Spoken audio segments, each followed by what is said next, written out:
Failed with major repairs. Technical repair report for bidding. Restoration with permit by a fully licensed vendor. Engineer oversight. 3 site visits. Certification with owner liability in lieu of a load test. Load test still may be required by the AHJ.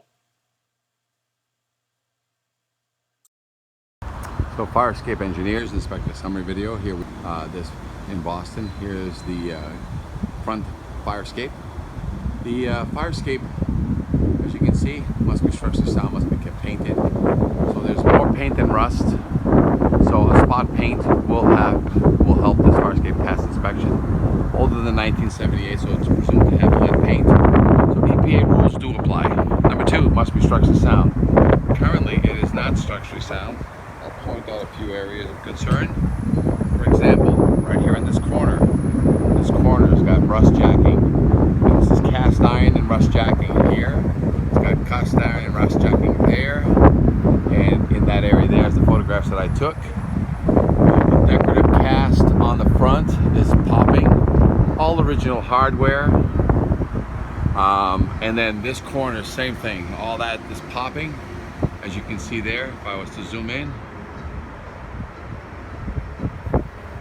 That corner also up there, and again we'll just verify back, but you can see some light popping through, but that is an indicator that the rust jacking is occurring, so the fire escape is not structurally sound. This is an area of refuge, so if there's a fire they will come out, they'll wait here, the firemen will get them down. So 25 to 50% structural is what I recommend. I recommend this goes to engineer oversight.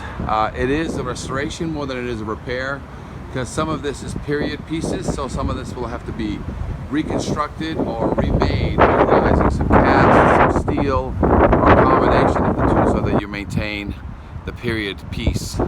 So this is a repair, but it's in combination with a what we call a restoration. Any questions, fire escape engineers? Load test still may be required by the AHJ.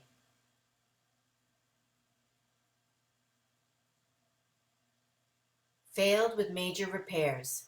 Technical repair report for bidding. Restoration with permit by a fully licensed vendor. Engineer oversight. 3 site visits. Certification with owner liability in lieu of a load test.